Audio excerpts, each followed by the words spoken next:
All right. Thank you guys. Welcome to the This F***ing Year's Over Awards. Oh, thank goodness this f***ing year's over. Now I know what you're all thinking. Brian, you're crazy. This looks nothing like an award show. It really doesn't. It's my f***ing room. Anyway, we still have a great show for you guys tonight as we honor all the Switch titles that released this year. And don't forget to tag us on Twitter with the hashtag Why Am I Still Watching This? And the hashtag, nope, you know what? Forget about the hashtags. Ignore them. Pretend they don't exist. Let's just get on to the show. Right after this quick commercial break, reminding you that the Switch has games. Alright, how long is this commercial again? Oh, this is Nintendo's extra long commercial where they go over every single Switch game in existence. Oh boy, I guess it's my chance to look over the script one more time. 2020. Let's be real, 2020 has been a year for almost everyone in some way. I mean, we've had bad events happen before in history. I mean, come on people, the Wii U was a thing. However, this year we had to deal with an unwanted guest that... Oh, hang on a second. Yo, what's up, bro? Oh, yo, okay, you think you're cool or something, uh-huh. We're masked people. So yeah, because of that, we've had to deal with quarantine, which has been both a blessing and a curse for the gaming industry. The quarantine has allowed so many people to finally take the time to actually play video games, since there was literally nothing else to do. What, you're gonna read? Are you kidding me? This increase in demand also led to a lot of people buying new consoles, especially the Nintendo Switch. Unfortunately, the gaming industry would struggle as they too were affected by the safety guidelines, which prevented them from actually producing the necessary amount of consoles they needed to meet the demand. It also affected the games themselves.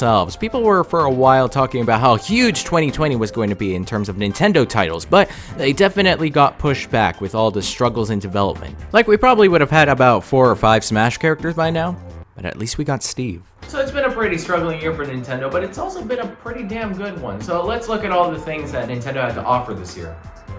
We have the time, right? Yep, they're not even like a quarter of the way. Okay.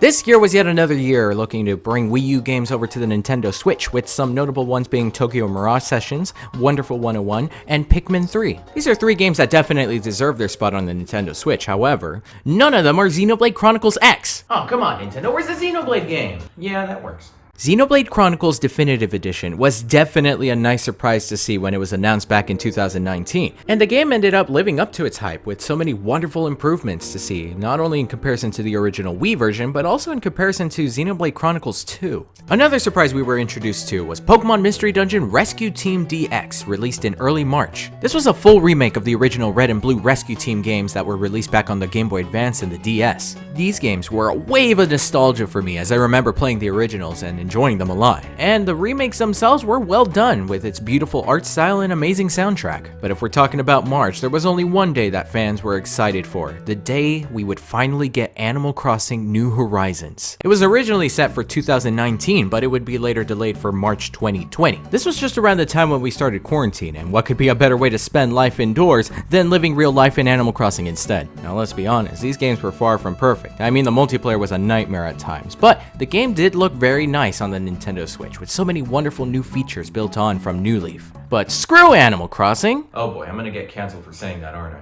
Because 2020 was the year to get the party hats out and celebrate Mario's 35th anniversary, and Nintendo were going to make it huge with 2 games nobody would have seen coming. We knew about this since March. The first game to release was Paper Mario: The Origami King. People were hoping for a return to form for the Paper Mario series, and to their credit, they did take a step forward by changing the battle system, but they still have quite a bit of work to do. Like, the story and everything is fine, I mean, the game looks lovely, but eventually after playing a while, it becomes a little clear as to why some people may still feel like this isn't much of an improvement. But come on. Who needs a flat Mario when you can have this? Yes, the Super Mario 3D Collection, a collection containing Super Mario 64, Super Mario Sunshine, and Super Mario Galaxy. This was wonderful for someone like me who forgot that Sunshine existed. However, this was a nice collection to have. All 3 wonderful games now playable on the Nintendo Switch was just a logical move for Nintendo, and I'm happy they did it. Where's Galaxy 2 though? More importantly, why is it going away on March 31st? Why is everything Mario going away on March 31st? Is it going to be a situation where the clock strikes 12 and then in the distance you hear, and then bam, Mario is erased from all our memories? Is that a year Luigi I hear? Anyways, not that concerning. 2020 has brought a lot of Switch titles, especially from third-party support, which has been a big part of the Switch's success. Atlus released Catherine for the Nintendo Switch, and from that game, it shows that Atlus are very much capable of bringing over a big game like, I don't know, Persona. Square Enix were at it again with the release of the Trial of Mana remake, and we finally got a Kingdom Hearts game released on the Nintendo Switch as a rhythm game. I mean, maybe it's good.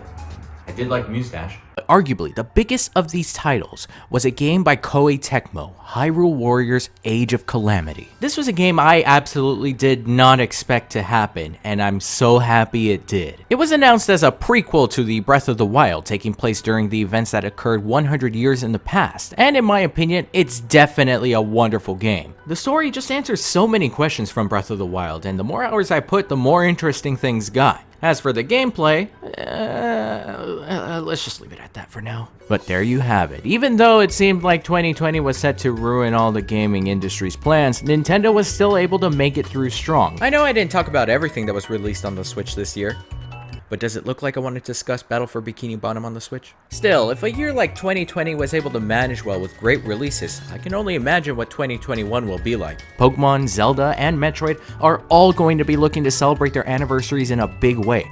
Third-party support for the Switch has only gone up since, and we will still be awaiting huge titles like Bayonetta 3 and of course, Breath of the Wild 2, so 2021 is looking exciting. Alright, so that commercial went on a bit longer than I thought it would, so we're just gonna go straight into the awards. So as I stated before, funds have been low for this, so the awards given out will be plastic eating utensils, and I expect these back in 5 days, washed and cleaned. So the first award to the game that saved lives, I think this one's pretty obvious. It's Animal Crossing New Horizons. Come on, we'd all be dead if it wasn't released. The next one goes to the RPG of the Year for the Nintendo Switch, and this one's also kind of easy. It's Xenoblade, the Definitive Edition, but I will give a shout out to Trails of Cold Steel 3 and Indivisible because they were both really good games. The award for the most games in a game, Clubhouse Games. Too easy. The award for, well, you're getting f***ing murdered after March 31st. Every Mario game to exist, watch your backs. The award for asking the question if it's wrong to pick up girls in a dungeon. Is it wrong to pick up girls in a dungeon? Don't ask me that question. Figure it out, watch the anime. And finally, the award for the best Catherine in Catherine Full Body. Catherine. Why are all three up there? Catherine. Catherine is the best Catherine. How is that hard to understand? Congratulations to all the award winners. Good job, you guys, good job.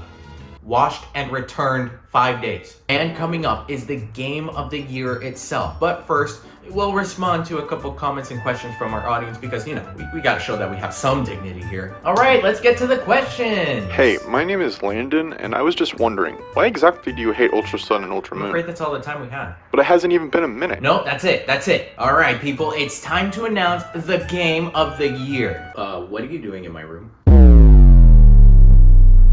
This is the award studio. No, it's not. This is a room. My room. I'll let you announce the winner. So there you go, 2020. I have absolutely no idea what happened through any of this.